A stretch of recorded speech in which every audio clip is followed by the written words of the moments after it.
नमस्कार विद्यार्थियों। हम हिंदी उपन्यास के विकास के बारे में बातचीत कर रहे हैं। MSD 3 के कार्यक्रम के अंतर्गत जो MA हिंदी का एक हिस्सा है, और इसके पूर्व हिस्से में हमने जिक्र किया कि आरंभ से लेकर आज़ादी तक, आज़ादी मिलने तक किस तरह से हिंदी उपन्यास का विकास हुआ। इस भाग में हम आज़ादी से लेकर और आज तक जिस तरह से उपन्यास का विकास हुआ उसका हम एक अवलोकन करेंगे। इसकी विस्तार से चर्चा आपको जो इकाइयाँ दी गई हैं उसमें मिलेगा। हम इसमें उन चीज़ों को एक सूत्रबद्ध करने का प्रयास करेंगे कि किस तरह से जिस आज़ादी से पहले जिस तरह से उपन्यास लिखे जा रहे थे और आज़ादी के बाद कौन सा यथार्थ बदला, क्या परिस्थितियां बदल गईं, उसके संदर्भ में किस तरह से उपन्यासकारों ने उस यथार्थ को अपने उपन्यासों में, अपनी कृतियों में रूपायित किया, इसका चित्रण हम करेंगे। और किस तरह से जो हिंदी के उपन्यासकार हैं उन्होंने अपनी कृतियों में, अपने उपन्यासों में इस यथार्थ को सफलतापूर्वक चित्रित किया। आप सब जानते हैं कि आज़ादी के बाद हम एक भयंकर त्रासदी से गुजरे। भारत का विभाजन हो गया। हम आज़ाद तो हुए, स्वतंत्रता तो हमें मिली, लेकिन एक षड्यंत्र के तहत भारत का विभाजन कर दिया गया। और भारत का विभाजन इस तरह से कर दिया गया कि दोनों ओर से, भारत से और जो नव गठित पाकिस्तान था उस ओर, और उस सीमा के उस पार से हमारे यहाँ लाखों लोग पलायन करके इधर उधर भागे। बहुत हत्याएं हुई, बहुत हिंसा हुई, और एक जो तनाव जो फैला, और इस तनाव में एक सांप्रदायिकता का भी प्रवेश हो गया, और ये सांप्रदायिकता की समस्या हमारे सामने आई। इन दोनों ही पहलुओं को लेकर जो आज़ादी के बाद बहुत से प्रमुख उपन्यासकारों ने उपन्यास लिखे। सबसे पहले मैं नाम लेना चाहूँगा यशपाल का। यशपाल ने आज़ादी के बाद जो हिंसा फैली, खास तौर पर जो सांप्रदायिक तनाव बढ़ा, जो भारत के जो समाज की जो संरचना थी, उस संरचना को बेधने वाली, उस समस्याओं को बहुत ही गलत ढंग से पेश करने वाली जो एक पूरा का पूरा परिवेश और वातावरण जो फैल गया, उसका सबसे व्यापक और महाकाव्यात्मक वर्णन उन्होंने झूठा सच में किया है। और ये दो भागों में, जैसा कि आप जानते हैं, दो भागों में विभक्त है, वतन और देश का भविष्य। तो इन दोनों ही उपन्यासों में, जो उपन्यास के दो खंड हैं, उसमें उन्होंने किस तरह से भारत को नए, जो भारत की जो समस्या थी, भारत जो एक स्थिति से जूझ रहा था, उसका चित्रण यशपाल ने किया। और आज़ादी के बाद भारत को समझने के लिए यह इन उपन्यासों को पढ़ना, यशपाल को पढ़ना बहुत ही आवश्यक और ज़रूरी है। जो दूसरे उपन्यासकार का मैं जिक्र करना चाहूँगा वो है भीष्म साहनी। भीष्म साहनी ने यह पीड़ा खुद सही थी, और जो सांप्रदायिकता थी या विभाजन से जो विक्षोभ उत्पन्न हुआ था, उसका बहुत ही मार्मिक और तल्ख चित्रण तमस में हुआ है। और उन्होंने अन्य उपन्यास भी लिखे, बसंती, झरोखे, मैया दास की माड़ी, लेकिन तमस जो उन्होंने उपन्यास लिखा उसमें किस तरह से एक भारतीय, एक व्यक्ति अपने स्थान से विस्थापित होता है और विस्थापित होकर भारत को जो हिस्सा मिला था उसमें प्रवेश करता है, और किस तरह से हिंदू और मुसलमान खास तौर पर एक दूसरे के खिलाफ खड़े हो सकते, जो आज तक कंधे से कंधा मिलाकर उन्होंने आज़ादी की लड़ाई लड़ी थी, किस तरह से उन्हें अलग कर दिया गया एक राजनीति के तहत, एक गंदी नीति के तहत, उसका भीष्म साहनी ने बहुत ही तल्ख चित्रण किया है। तो दोनों ही उपन्यासकारों ने बहुत ही मार्मिक ढंग से भारत को समझने और समझाने की कोशिश की है। एक बहुत महत्वपूर्ण उपन्यासकार हैं राही मासूम रजा। उनका जो उपन्यास है आधा गांव, उस आधा गांव में तो बिल्कुल दिखाया गया है कि किस तरह से सामाजिक और सामाजिक संस्कृति हमारे देहातों में थी, किस तरह से हिंदू और मुसलमान एक दूसरे के साथ गले मिलकर त्यौहार मनाते थे, किस तरह एक दूसरे से रहते थे और किस तरह से उनमें एक विभेद पैदा हुआ। उसमें एक व्यक्ति पूछता है कि क्या अगर हम पाकिस्तान चले जाएंगे तो ये जो हमारे खेत हैं, हमारे जो पशु हैं, जो हमारा घर है, वो भी पाकिस्तान चला जाएगा? ये एक बहुत ही तल्ख प्रश्न है, एक बहुत तंज है, जिसके माध्यम से राही मासूम रजा ने भारत को समझने में, भारत के गांवों को समझने में एक दृष्टि दी है हमें, और किस तरह से यह जो विभाजन किया गया, वह विभाजन कितना बेईमानी था, कितना गलत था, उसको इसमें सिद्ध किया गया है।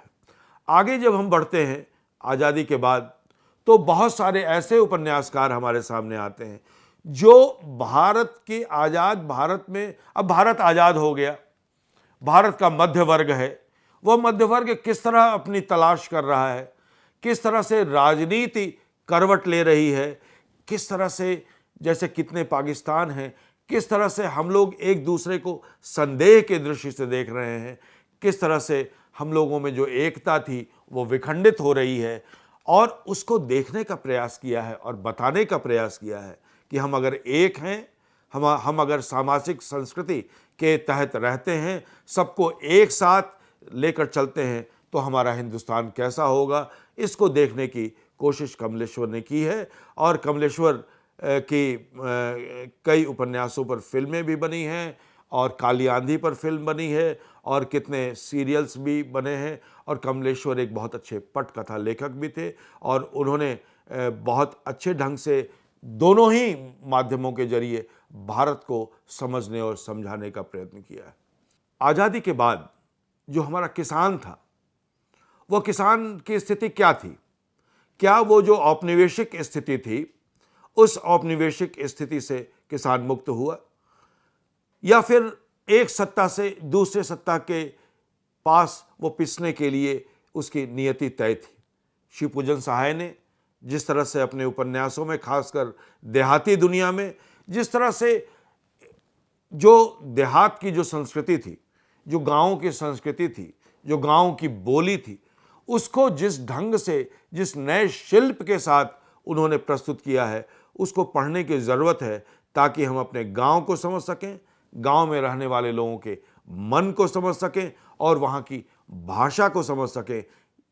ये दृष्टि हमें शिवपूजन सहाय ने दी। हम आगे बढ़ते हैं, और आगे बढ़ने के बाद हम हजारी प्रसाद द्विवेदी को देखते हैं। और हजारी प्रसाद द्विवेदी का उपन्यास वानभट्ट की आत्मकथा हालांकि 1946 में आज़ादी से पहले आ गई थी, लेकिन उसके बाद के उपन्यास चारुचंद्र लेख, पुनर्नवा और रामदास का पोथा एक नई दृष्टि दी उन्होंने भारत को समझने की, भारतीय दृष्टि दी, भारतीय संस्कृति को समझने की। और जिस तरह से उन्होंने इतिहास का सहारा लेकर इतिहास को खंगाला और इतिहास को लेकर एक नई दृष्टि दी, इन सभी उपन्यासकारों के उपन्यासों को हम समझें तो हम भारत को समझ सकेंगे।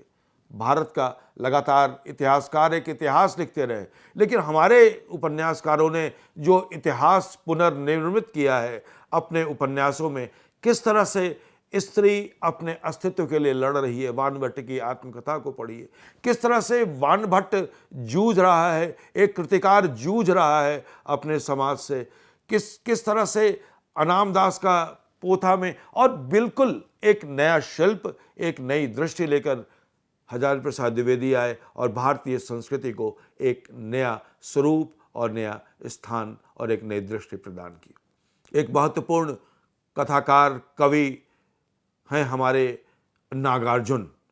नागार्जुन ने जब उपन्यास लिखे तो उन्होंने स्त्रियों के बारे में भी लिखा। रतिनाथ की चाची जिस तरह से संघर्ष करती है अपने जीवन में, बलचनबा, वरुण के बेटे, इन उपन्यासों की चर्चा जरूरी है कि हमारे आज़ादी के बाद जो हमारे किसान थे, जो हमारे दलित वर्ग के सदस्य थे, वो किस तरह से संघर्ष कर रहे थे अपने समाज से, किस तरह से वो समाज के बारे में सोच रहे थे, संघर्ष कर रहे थे, और वो ये चाहते थे कि समाज का वो हिस्सा बने, समाज के जो साम्राज्यवादी शक्ति है, जो औपनिवेशिक शक्ति है, जिसका बहुत सारा अंश आज़ादी के बाद भी पसरा रहा हमारे बीच में, उसके खिलाफ उन्होंने संघर्ष किया और बताया कि मजदूर और किसान ये दोनों मिलकर भारत का भविष्य तय कर सकते हैं, और सत्ता यदि मजदूर और किसानों के हाथ में आएगी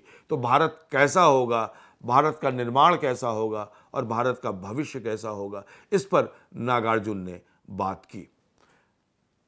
हम बात करते हैं फणीश्वरनाथ रेणु की। फणीश्वरनाथ रेणु प्रेमचंद के बाद एक ऐसे बड़े और सशक्त उपन्यासकार थे जिन्होंने गांव की तो चर्चा की, लेकिन उन्होंने जिस गांव की चर्चा की उस गांव के अज्ञान की ओर हमें ले गए कि आज़ादी के बाद भी हमारा गांव कैसा है। गांव में जो राजनीति का प्रवेश हो रहा था, उस राजनीति के प्रवेश को उन्होंने देखा, किस तरह से जाति व्यवस्था राजनीति को प्रभावित कर रही थी और किस तरह गांधी के मूल्यों को का कत्ल किया जा रहा था। किस गांधी रहे नहीं, लेकिन गांधी के जो विचार हैं उन विचारों को भी एक दरकिनार किया जा रहा है, और हमारी राजनीति में पूंजीवाद का किस तरह से प्रवेश हो रहा है। पूंजीवाद और प्रजातंत्र का जो गठजोड़ है, उस गठजोड़ को फणीश्वरनाथ रेणु ने बहुत ही बेबाकी से दिखाया, और ये दिखाया कि जो हमारा मैला आंचल है, जो हमारी परती परिकथा है, जो हमारी भूमि है, जिससे हम लोग इस रूप में जुड़े हुए हैं कि वो हमारी माँ है, वो हमारी जननी है, तो ये जो भारतीय संस्कृति का परिवेश था, उस भारतीय संस्कृति को हम कैसे छोड़ते जा रहे हैं और कैसे हम आपसी स्वार्थों में एक दूसरे से लड़ते जा रहे हैं, तो उन्होंने ये दिखाया। और जिस तरह से भारतीय राजनीति को उन्होंने अपने उपन्यासों में चर्चित किया कि किस तरह से हमारी राजनीति जाति आधारित हो रही है, जिसका प्रतिफलन आज़ादी के बाद बहुत तेजी से हुआ, उसका चित्रण इस उपन्यास में हुआ है, इन उपन्यासों में हुआ है। और इस उपन्यास में जो देहात है, जो ग्राम है, उसको अंधेरे से निकालकर उजाले में लाने का प्रयत्न किया गया है। हम श्रीलाल शुक्ल की भी बात करना चाहते हैं। श्रीलाल शुक्ल का उपन्यास राग दरबारी आप लोगों ने पढ़ा होगा। बहुत सारे उपन्यास उन्होंने लिखे, लेकिन राग दरबारी जो उपन्यास उन्होंने लिखा वह एक अनूठा उपन्यास। वो आज़ादी के बाद जो नेहरू की जो नीति थी या जो सिद्धांत नेहरू जी ने गढ़े थे आज़ादी के बाद कि हमारा भारत ऐसा होगा, हमारे शिक्षा व्यवस्था किस तरह से विकसित होगी, हमारी न्याय व्यवस्था कैसी विकसित होगी, हमारे यहाँ उद्योग किस तरह से लगेंगे और इसमें किसानों की क्या भूमिका होगी। तो राग दरबारी एक व्यंग्य उपन्यास, पहली बार हिंदी में एक व्यंग्य उपन्यास लिखा गया। शुरू से लेकर अंत तक उसमें व्यंग्य है। और सबसे महत्वपूर्ण बात यह है कि राग दरबारी में स्त्री पात्र का कम होना और पुरुषवादी मानसिकता का चित्रण करना, इसमें पुरुषवादी मानसिकता का भी पर भी तंज किया गया है, पर भी व्यंग किया गया है। और ये दिखाया गया है कि पुरुष, केवल पुरुष अकेला इस समाज का निर्माण नहीं कर सकता है। और जिस तरह से विद्यालयों को दिखाया गया है कि किस तरह से जो अंग्रेजी राज में जिस तरह की शिक्षा व्यवस्था कायम की गई, उसका हम अनुपालन करके कितनी गलत दिशा में जा रहे हैं। हमारी जो न्याय व्यवस्था है, वो न्याय व्यवस्था भी हमने साम्राज्यवादी शक्तियों से, उपनिवेशवादी शक्तियों से हमने बिल्कुल उसको परंपरा के रूप में ग्रहण किया। और किस तरह से जो उसका एक पात्र है, वो नकल लेने के लिए, जो कोर्ट से, अदालत से एक नकल लेनी होती, उसको लेने के लिए किस तरह से बुद्धिजीवियों पर व्यंग किया गया है कि किस तरह से बुद्धिजीवी हमारे पीएचडी करते हैं, शोध करते हैं, अपने देश के बारे में नहीं सोचते हैं, अपनी मिट्टी के बारे में नहीं सोचते हैं।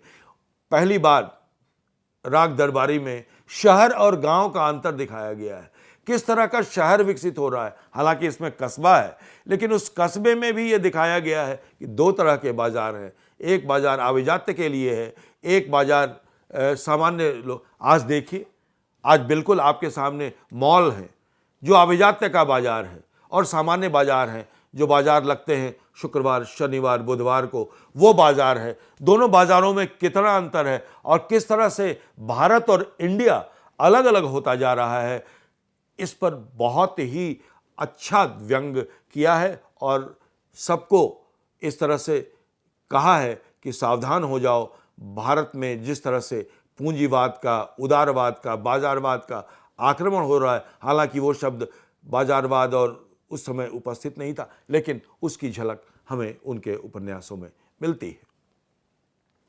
मैं एक उपन्यासकार का जिक्र करना चाहूँगा जो नागार्जुन और रेणु रामदरश मिश्र की परंपरा में आते हैं, वे हैं विवेकी राय। विवेकी राय ने जो उपन्यास लिखे, उन उपन्यासों में उनका एक महत्वपूर्ण उपन्यास है सोना माटी। और इस और भी उपन्यास लिखे उन्होंने, बबूल लिखा, मंगल भवन लिखा, समरशेष लिखा। लेकिन जो उपन्यास उन्होंने लिखा समरशेष है और जो उपन्यास सोना माटी लिखा उन्होंने, इन दोनों उपन्यासों में उन्होंने ये दिखाया है कि किसान लगातार संघर्षरत है, लेकिन ये जो परियोजनाएं बनाई जाती हैं, जो योजनाएं बनाई जाती हैं, वो योजनाएं किसानों को केंद्र में रखकर नहीं बनाई जाती, बल्कि ये योजनाएं केंद्र में बैठकर बनाई जाती हैं।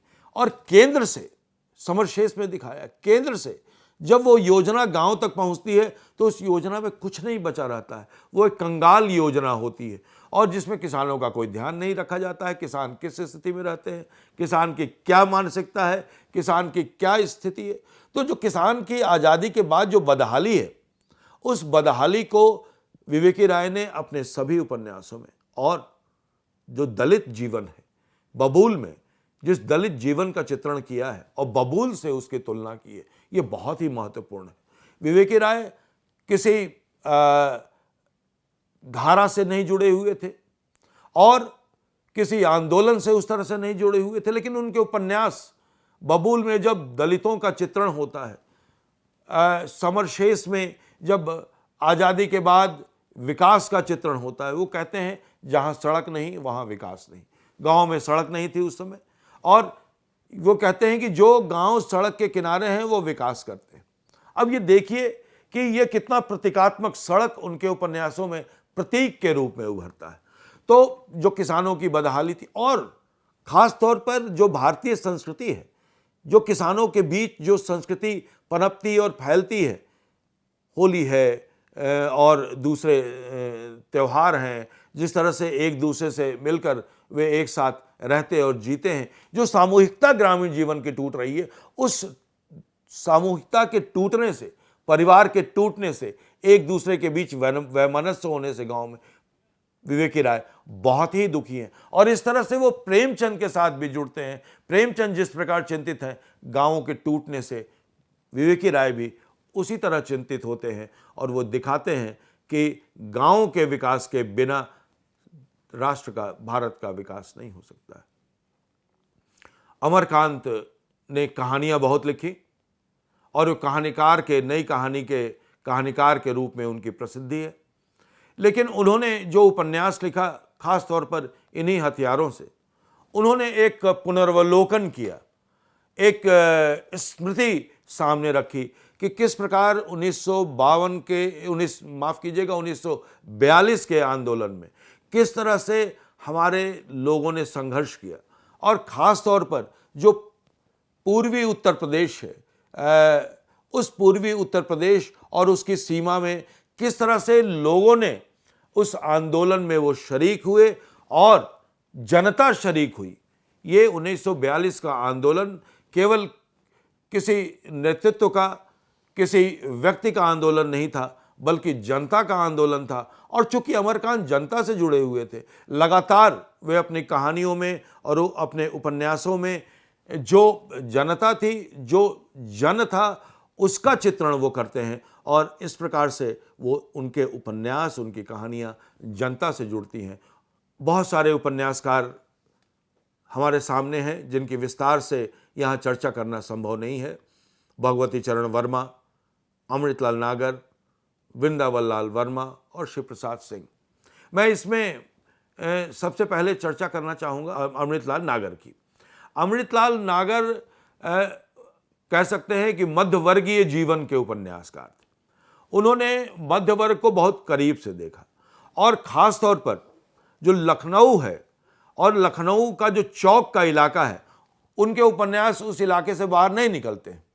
ख़ास तौर पर जब वो अमृत और विष और बूंद और समुद्र में जब वो मंथन करते हैं तो समाज के अमृत को और समाज के विष को अलग करते हैं। किस तरह से बूंद और समुद्र व्यक्ति और समाज बनता है और जो चरित्र का चित्रण उन्होंने किया है और उन चरित्रों के माध्यम से उन्होंने भारतीय समाज को, मध्य वर्ग को बहुत ही खूबसूरती से रूपायित किया है। और बहुत सारे उनके ऐसे भी उपन्यास हैं जिन उपन्यासों के माध्यम से उन्होंने आज़ादी के बाद जो मध्य वर्ग है उसका विकास उन्होंने दिखाया है। पीढ़ियाँ उनका उपन्यास है, करवट उनका उपन्यास है। उन्होंने भारतीय जीवन को उसमें दिखाया है कि किस तरह से भारतीय समाज आगे बढ़ रहा है। वृंदावन वर्मा ऐतिहासिक उपन्यासकार के रूप में प्रसिद्ध हैं और उन्होंने ये दिखाया है कि किस तरह से इतिहास को कथा के रूप में ढाला जा सकता है। शिव प्रसाद सिंह ने भी अपने उपन्यासों में इतिहास को माध्यम बनाया है और पौराणिक कहानियों को, इतिहास को भी उन्होंने बनाया है, लेकिन उन्होंने अपने उपन्यासों में बनारस को भी सामने रखा है और बनारस के माध्यम से भी उन्होंने एक संस्कृति को, एक समाज को सामने रखा है। उपेंद्र नाथ अश्क, मोहन राकेश, राजेंद्र यादव, रविंद्र कालिया ये कुछ प्रमुख उपन्यासकार हैं जिन्होंने अपने उपन्यासकारों के माध्यम से अलग अलग ढंग से जो मध्य वर्ग है उस मध्य वर्ग को अपने उपन्यासों में केंद्रित किया है, अपने उपन्यासों के माध्यम से दिखाया है। रविंद्र कालिया ने भी ये दिखाया है कि किस तरह से ये समाज बन रहा है और ये समाज बदल कैसे रहा है, किस तरह से इस समाज में नई विसंगतियां पैदा हो रही हैं, नए तत्व सामने आ रहे हैं, इसका भी जिक्र किया है। राजेंद्र यादव भी मध्य वर्ग के उपन्यासकार हैं और स्त्री पुरुष के बदलते संबंध पर उन्होंने अपनी लेखनी चलाई है। ये कई उपन्यासकारों की और उपन्यासों की हमने चर्चा की।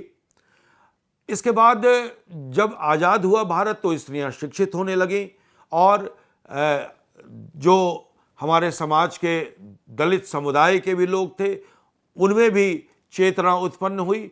तो और उसके बाद कुछ ऐसे उपन्यास भी आए जिसको हम उत्तर आधुनिक उपन्यास कहते हैं। आधुनिकता के बाद जो विचारधारा सामने आई, जो स्मृतियों में लौटने की बात सामने आई, जो चीज़ों को बिल्कुल एक कथा रूप में नहीं बल्कि एक कथा को बिल्कुल फैंटेसी के रूप में प्रस्तुत करने का जो उत्तर आधुनिक प्रयास हुआ, ये सारे प्रयास आज़ादी के बाद हुए और इससे हिंदी उपन्यास एक समृद्धि की ओर बढ़ा और उसमें बहुत सारी विविधताएं भी आईं। स्त्री चेतना केंद्रित जो उपन्यास है उसमें जो प्रमुख उपन्यासकार हैं, बहुत सारे उपन्यासकार हैं, लेकिन कृष्णा सोबती से इसकी शुरुआत हम मान सकते हैं। उषा प्रेमवदा, मन्नू भंडारी, मृदुला गर्ग, इन लोगों ने निश्चित रूप से एक स्त्री को एक नए रूप में सामने रखा। स्त्री एक संघर्ष करती है, पढ़ी लिखी स्त्री है, वो अपने आप को देखती है, समाज को देखती है। और मृदुला गर्ग जिस तरह से स्त्री और पुरुष के संबंधों को नए रूप में रूपायित करने की बात करती हैं, नए संदर्भों में रखने की कोशिश करती हैं, वो बहुत महत्वपूर्ण है। स्त्री सशक्तता के साथ खड़ी हो पा रही है।